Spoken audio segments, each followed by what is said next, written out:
I'm pulling out the parking lot. We all know what that means. It's time for the drive to work. Now to drop my son off at camp. Okay, so today I'm going to talk about a record that I have made that I'm not too proud of. So I believe it was during Mirrodin Block that I earned this distinction. Up until that point, Richard Garfield had made more banned and restricted cards than any other designer, and I passed him in Mirrodin. We banned a bunch of cards in Mirrodin, many of which I made. So anyway, so today I'm going to be talking, and probably more than just today, because I've made a bunch, I'm going to be talking about the banned and restricted cards that I had a hand in designing. Now I should note that not all of these I solely designed. Some of these I only had a small role in, but I'm going to talk about all the cards that have ever been banned or restricted that I've had a hand in, and tell you the stories of how they came to be. So that's the plan for this podcast. Like I said, I believe this is more than one podcast, but we shall see. So, and once again, I'm only talking about ones that I had some hand in. There's lots of ones that existed in sets that I might have been there, but if I didn't have a hand in it, I'm not going to talk about it. So there's some that other people have made that I really didn't make. Okay, so we're going to start with Aetherworks Marvel from Mirrodin. So it is an artifact, a legendary artifact that costs 4. It says whenever a permanent you control is put into a graveyard, you get an energy counter, and then tap, pay 6 energy. You look at the top 6 cards of your library. You may cast a card from among them without paying its mana cost, and then you put the rest of the cards on the bottom of your library in a random order. Okay, so for starters, energy is my mechanic. Energy was originally made for Mirrodin, original Mirrodin, but when I handed the set in, Bill thought I had too many things going on, so it ended up changing over to charge counters. So there was a bunch of charge counter stuff. That originally was energy. And anyway, I liked the mechanic, and I'd been on the lookout for where to use it because I really liked the mechanic. It took until Kaladesh to find the right place. Now, Kaladesh ended up being the perfect place for it. I mean, it fit the environment. It fit sort of a larger invention theme we were going for. So it finally showed up in Kaladesh. And this card came about. We were trying to make a card. One of the things we tried with our energy cards was to make energy cards that didn't require you to play a deck full of energy cards. So, for example, this card here has a condition that will happen. I mean, your permanents are going to be put in the graveyard if you're just playing a game of Magic, even if this is your only energy card. So it allowed you to generate energy, and then it gave you a way to make use of that energy. Now, energy is pretty parasitic. You know, having one way to use energy makes you want to have other ways to get energy. So there definitely is a little bit of, even though this was made so it could stand alone, it definitely was more powerful in an energy deck. And obviously, since it got banned, it was very powerful. As a rule of thumb, probably the thing that's gotten in the most trouble on banned and restricted cards is skipping the mana cost. The mana system is a very important way to sort of safeguard and make sure that things are not abused. And so we've got, I mean, I'm not sure which, either skipping mana costs or drawing cards. Those are the two things that historically have caused the most cards to get banned or restricted. This does the former, obviously. But anyway, I did like that. Oh, and this was the card, when we first premiered the mechanic, we did it at PAX. PAX is a convention, Penny Arcade Expo, which is a convention here in Seattle. And at the time, it's PAX West, I guess it's now called. There's more than one PAX.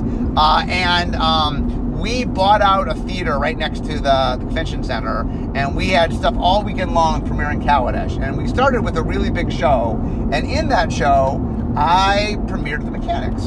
And Aetherworks Marvel was the card I showed off to first show energy. Here's what energy is, and it's the very first card. So the very first thing people saw when they saw energy was Aetherworks Marvel. Okay, next, Ancestral Vision from Time Spiral. So this is a sorcery without a mana cost. It does not have a mana cost, but it has Suspend, a Suspend 4 for a blue mana. So rather than cast this card from your hand, you may pay blue mana and exile with 4 time counters. At the beginning of your upkeep, remove a time counter. When the last time counter is removed, cast it without paying its mana cost. And target player draws 3 cards. So one of the things we played around with in Time Spiral, first off, we made a mechanic called Suspend, Where does Suspend come from? Suspend came from, I think it was a mechanic that Brian Tinsman and his group had come up with for, when did they come up for it? It might have been, they came up with, I forget what it was. Brian Tinsman was on a team that came up with it, and I think they pitched it to me. Might have been for Scourge. They pitched it to me, and I said, "Oh, this is," or maybe it was for, no, maybe it was for. Oh, I'll bet you it was for Saviors of Kamigawa. That makes more sense time-wise. So I think he and his team came up for Saviors of Kamigawa. What I said to him is, it didn't really thematically fit in Saviors, and it felt like a bigger mechanic. There was more we could do with it. So I said, "Well, let's save this and use it in a large set." So I ended up, so we had that mechanic. We had a card called Split Second that we originally made for Cold Snap. That was kind of a redoing of interrupts where spells that like couldn't be responded to. And I realized that we had a bunch of mechanics that were all time related. So I came up with the idea of doing a block on dedicated to time mechanics. And then that led to the idea of having the 3 sets be past, present, and future.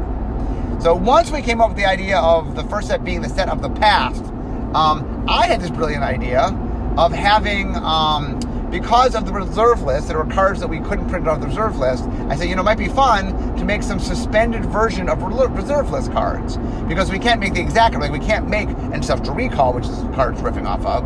But Suspend would allow us to make a card that you could let you draw 3 cards for a single blue mana. Now, you had to wait for a turn, so it wasn't quite Ancestral Recall. And also, it's different enough that it's we're not reprinting Ancestral Recall.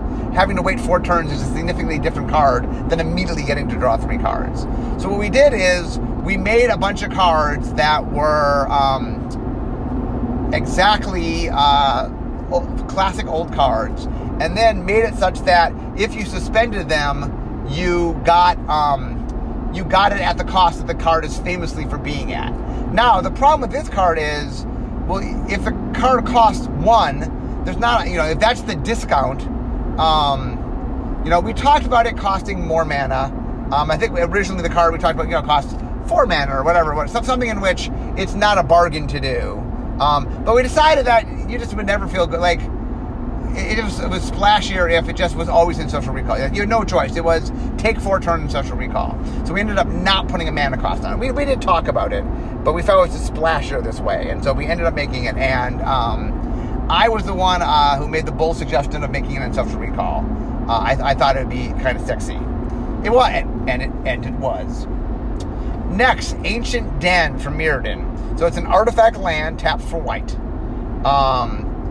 So I came up with the idea in Mirrodin that it might be cool because Mirrodin had an Artifact Matters theme. So I thought it might be cool to make basic lands that had the attribute of being an artifact. And the idea was, well, as an artifact set, people will be playing a lot of artifact destruction. So the downside of playing an artifact land is your opponents could destroy your land with their artifact destruction, which they would be running standard. And artifact destruction is much cheaper than land destruction. And so the idea was that you would be putting yourself at risk, that there would be a downside to them. Now, on the upside was, here's a set that cares about artifacts, and you had an affinity for artifacts, and you had things that made you sacrifice artifacts or counter artifacts. So it being an artifact had value. So I was really I thought it was cool that like it had value as an artifact, and it had some vulnerability by being an artifact. Well, so we made a mechanic called Affinity. So Affinity from artifacts was a mechanic that said for every artifact you have, this costs 1 less.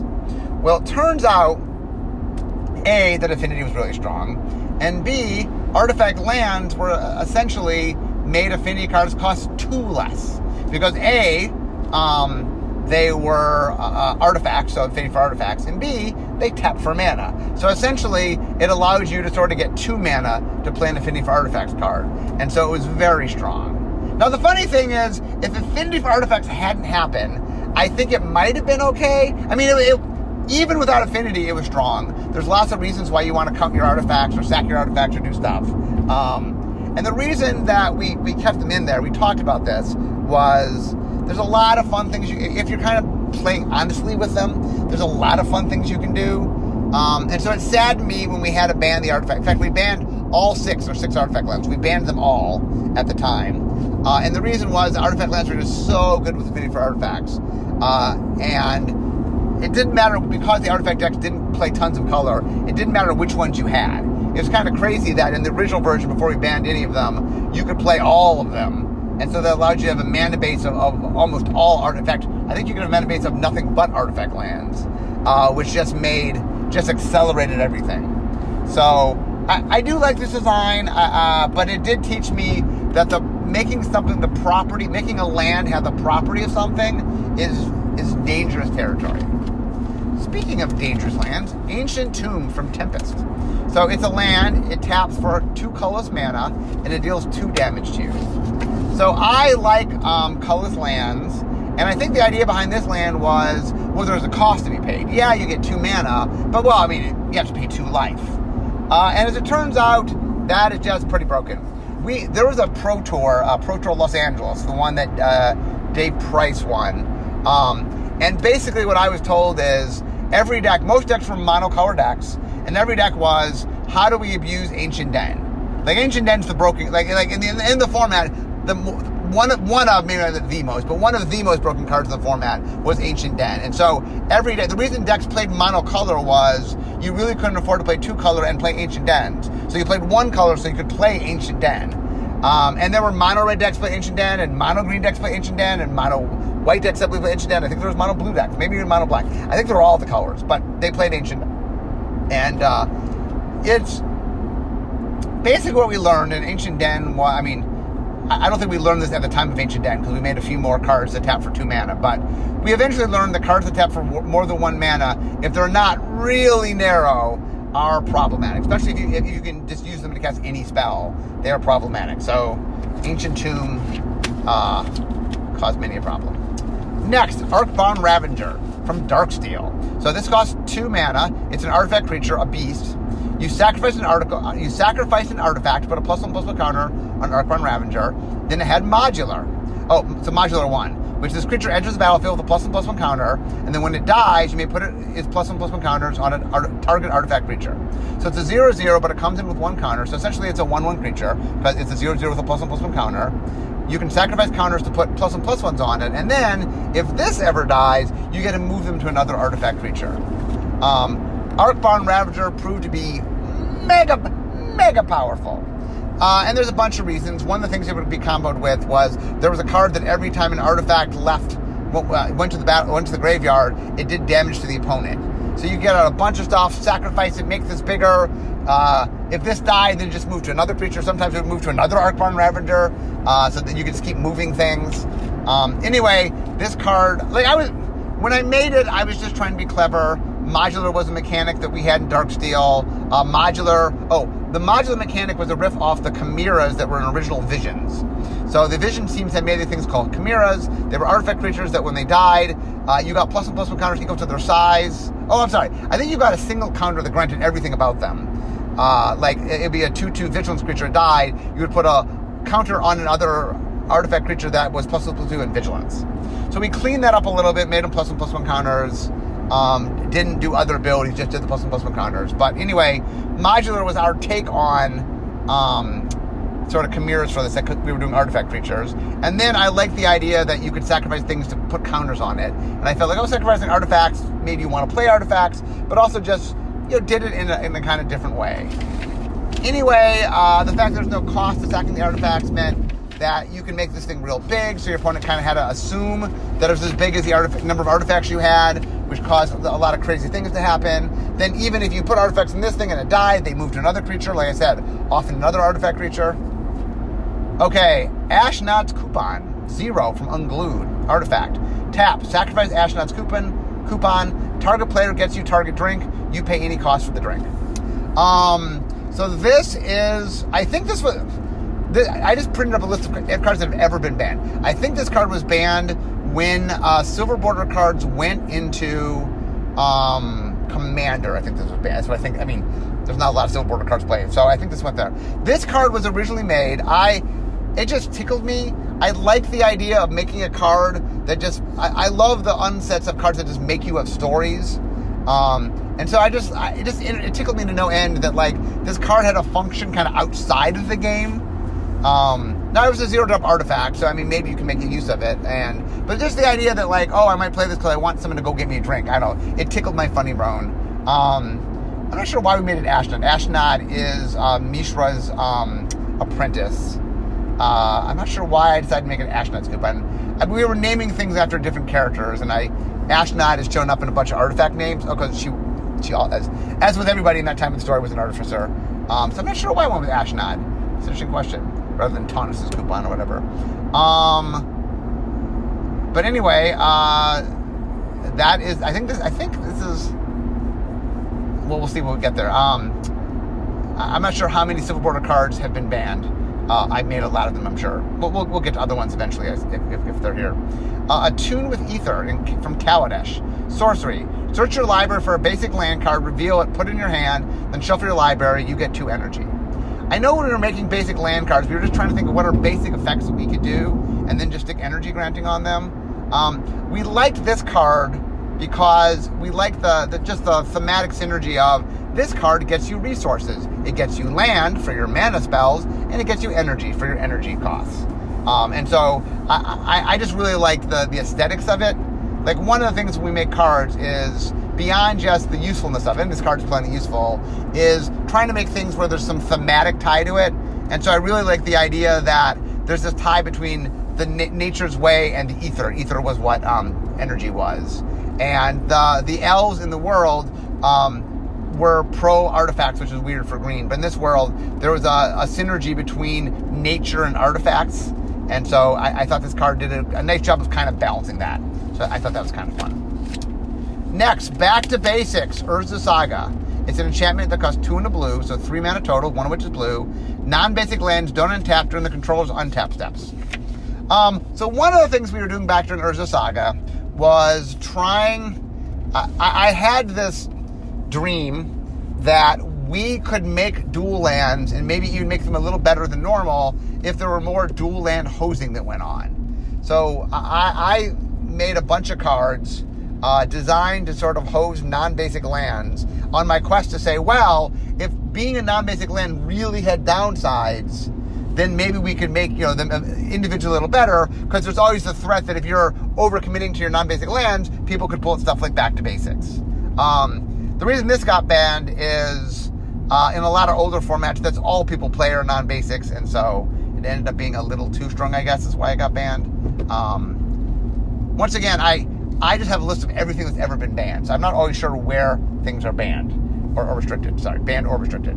Although if they're restricted, that means they're from Vintage, because that's the only set that has a restricted list. I don't know what format is. I mean, I obviously know older formats, it's way better because non-basic lands are crazy good, especially in older formats. So my guess it's from an older format. Probably Vintage, maybe Vintage and Legacy. Okay, next, Bitter Blossom from Morningtide. So it's costs 1 and a black, so 2 mana, 1 of which is black. It's a tribal enchantment fairy. It's from Lorwyn. It's from Morningtide, from Lorwyn Black. At the beginning of your upkeep, you lose 1 life and create a 1/1 black fairy rogue creature token with flying. Okay, there's a lot to unpack here. So I was trying to make a card. This card was inspired by Phyrexian Arena. So Phyrexian Arena is an enchantment that every turn you lose a life and you get to draw a card. I liked Phyrexian. I made Phyrexian Arena, and I liked Phyrexian Arena. And I thought it was a cool card, and I was trying to look for a different way to make use of it. And I think at the time we were trying to make Morningtide. Lorwyn block was a tribal block, so I was trying to come up with something in black. What would black want to do that's tribal related? And then, what if it got to make a creature? That seems like it'd be pretty good. We ended up making it a fairy because fairy was when the creature was in black. We made it fly because it's a fairy. And you're paying a life every turn. It's like, okay, we'll get a fairy. We made it a fairy rogue creature because Morningtide had a class-based tribes in it. So we made sure in Lorwyn block to give all our tokens both a race and a class, so that the race would work with all the cards from Lorwyn, and the class would work with all the cards from Morningtide. Anyway, I think when I made this card, I don't think I realized how good it was. I mean, I know Phyrexian Arena is good, but my thought was drawing a card was a little bit better than getting a 1/1 creature. Apparently that is not the case, because I think this is stronger than... Anyway. So anyway, mea culpa. I mean, it is a fun card, and it turns out that black has lots of ways to gain life by draining people and stuff, and so this really isn't that big a cost for black. I mean, black does... Something like red, for example, that doesn't gain life quite as easily. Maybe this is a little bit more if it did damage to you every time it made a creature. But black has a lot of drain effects, so it's not that big a drawback for black. So it ended up being a pretty strong card, and obviously got banned. Okay, next, Braids Cabal Minion from Odyssey. So Braids cost 2 black, so 4 mana total, 2 of which is black. It's a legendary creature, human minion. It is a 2/2 creature. At the beginning of each player's upkeep, that player sacrifices an artifact, creature, or land. So what's going on here is Braids was a character from the story. She was a bit unstable. She was part of the Cabal. And all the Cabal were named after attributes of how they looked. No one called them by kind of your real name. So like Chainer had chains, he was Chainer, and Braids wore braids, so she was Braids. And so they had very kind of like, you could figure out who they are from looking at them sort of names. And Braids was a little unhinged. She liked to torture things and destroy things. And so I was trying to come with something that played into that dangerous quality of hers. And I liked the idea that she was a little unstable and that she, not only does she make your opponent have to sacrifice things, she makes you also have to sacrifice things. That kind of the sense of crazy I was going for was that, yeah, she can help you get rid of your opponent's stuff, but she's going to get rid of your stuff too. And so she kind of brings this chaos to everybody. Now, it turns out that that ability of making someone sacrifice something every turn, even if you have to sacrifice stuff, but because you can generate tokens or whatever, maybe you have Bitter Blossom or something, it's not that hard if you're prepared for it when your opponent's not prepared for it. So Braids ended up being banned. Burning Wish from Judgment. So 1 in a red, sorcery. You may choose a sorcery card you own from outside the game, reveal that card and put it in your hand, exile Burning Wish. So this was during Judgment. We were trying to come up with a splashy cycle for Judgment, and we were inspired by a card called Jeweled Bird from Arabian Nights. I believe Richard made this because it was in Arabian Nights. And Jeweled Bird lets you get a card from outside the game. I think Jeweled Bird gets, well, you get another anti-card, but essentially it's just a card from your deck. Jeweled Bird... No, I think Jeweled Bird, you got stuff from outside. Yeah, Jeweled Bird, you did get something from outside the game. Right. It cost an extra anti-card to do it, but it got a card from outside the game. And we thought that was really cool, and we were just looking for something super splashy. We really felt that Judgment needed just a cycle, like a rare cycle that said, what? And so we came up with the idea of the wishes. And then we divvied up the wishes. I think so we ended up making instants for blue, sorceries for red. I'm trying to remember how that all played out. I think green got you creatures, white got you enchantments or artifacts, and then black got you anything we paid life. I believe is how that played out.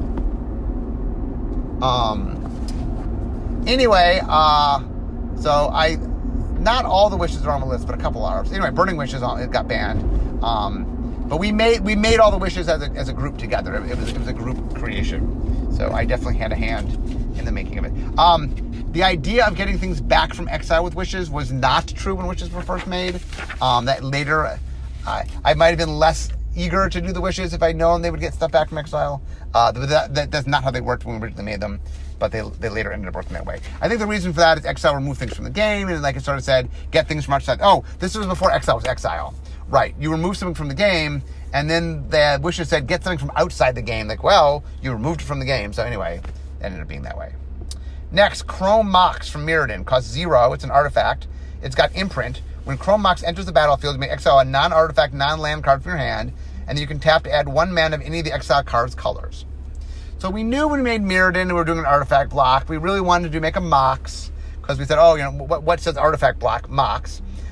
We knew and the Mox we felt had to be an artifact that cost 0 that tapped for mana.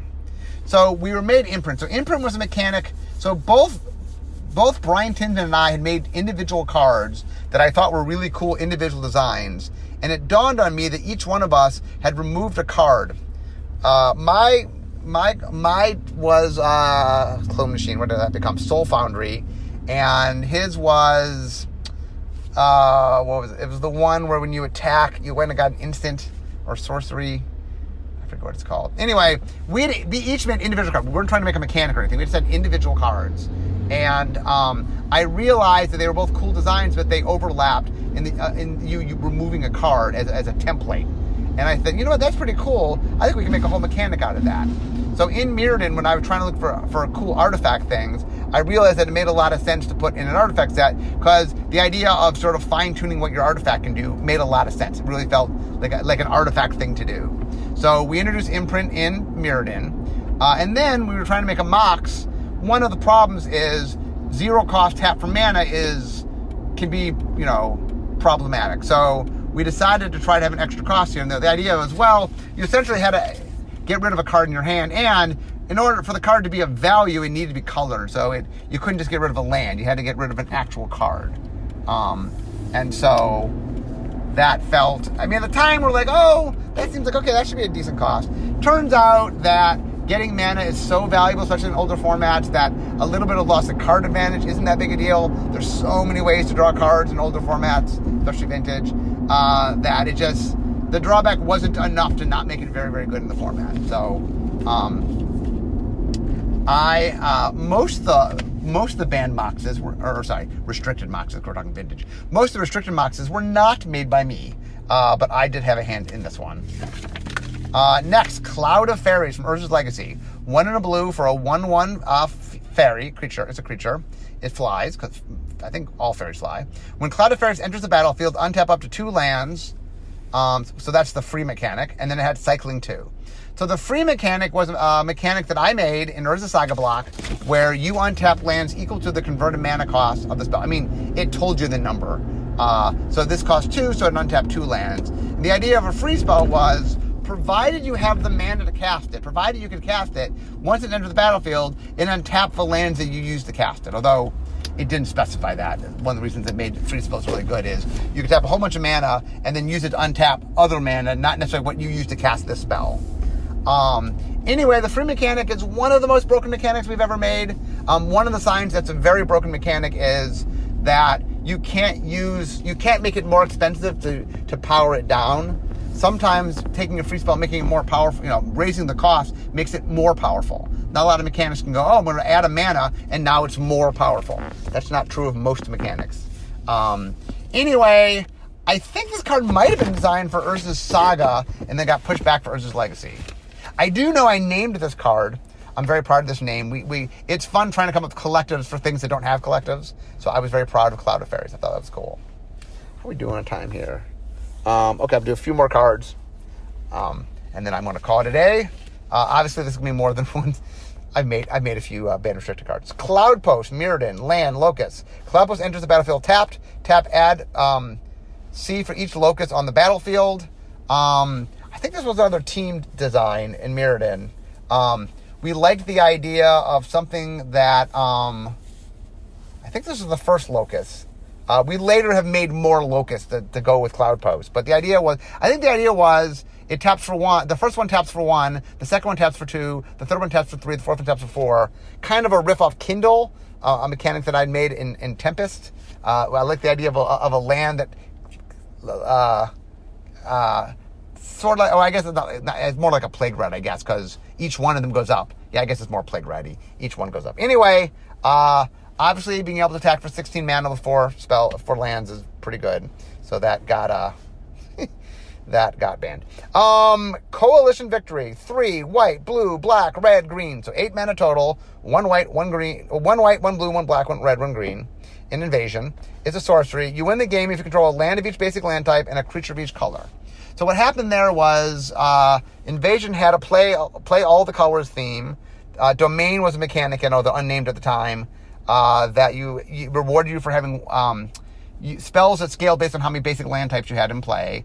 And so I liked the idea I love alternate wins. What if we had an alternate win that sort of played into that, but going beyond just having one of each land type, because that wasn't that hard. What if you also had to have a creature of each color? Although a 5-color creature would satisfy all of those. So if you had, I think you could have Sliver Queen or some 5-color creature and 3 dual lands of the appropriate types, and you could meet the conditions of that. How are we doing here? Okay, let me, I'm going to finish off C, and then I'll call it a day. Cranial Plating from Fifth Dawn was 2 mana for 2 generic mana for an artifact. It's equipment. Equipped creature gets +1/+0 for each artifact you control. Black, attach Cranial Plating to target creature you control. Equip 1. So the idea here was, you could equip it for colored mana, and that allowed you to move it between creatures. I like the idea of equipment that you can move between creatures. I originally designed, this was part of a cycle. I originally designed the cycle for original Mirrodin, and we decided that it was a riff and then we should hold it back. So I held it back for Fifth Dawn. And it ended up being crazy good. This was the only one in the cycle. This was the strongest one in the cycle, and the one that ended up getting banned. I think this is the one that pumps power. Anyway, I liked the idea of it. And it's a cool design, but it ended up being sort of powerful. Crop Rotation, Urza's Legacy, costs 1 green. It's an instant. As an additional cost to cast a spell, sacrifice a land, search your library for a land card, and put that card on the battlefield, then shuffle your library. This is back in the day when we did a lot of sort of more tutoring and stuff. The idea here was it let you turn a land from one land into another land, but from whatever land you had to a land you needed. The fact that it doesn't say basic land, you can go to whatever land you want, ended up making this card is what made it banned, because there's a lot of broken lands out there, so you can go get the broken land. Interestingly, Crop Rotation was the original name for Harrow in Tempest. And then we ended up using it here. I think I named Harrow Crop Rotation. The name didn't get used, so I named this one Crop Rotation. The name did get used. Okay, my final card of the day is Cunning Wish. Cunning Wish is the blue wish spell from Judgment. 2 in a blue instant. You may choose an instant card you own from outside the game. Reveal that card and put it in your hand. Exile Cunning Wish. So Cunning Wish, I told the story of the wishes. Anyway, I don't want to say I've made a lot of banned restricted cards or had a hand in a lot of banned restricted cards, but I got to see, and I'm at work. So anyway, we will have more of these podcasts, but for right now, because I'm here, we all know what that means. It means it's the end of my drive to work. So instead of talking magic, it's time for me to be making magic. I'll see you guys next time.